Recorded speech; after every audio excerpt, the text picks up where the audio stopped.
নগৰবেৰাৰ পাৰ্শ্বৱৰ্তী শিৱলীটোলা অঞ্চলৰ ১ নং কানকাটা প্ৰাথমিক বিদ্যালয়ত আজি আজব কাণ্ড।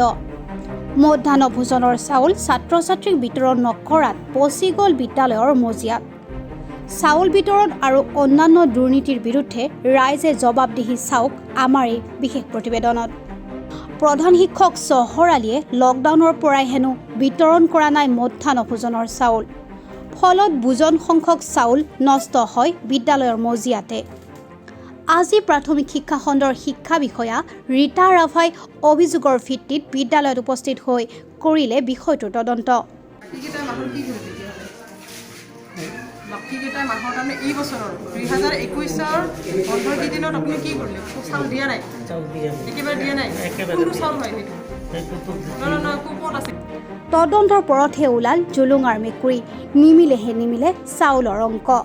শিক্ষা বিষয়াগৰাকীৰ উপস্থিতিতেই ৰাইজৰ একাংশই জবাবদিহি কৰে প্ৰধান শিক্ষকগৰাকীক।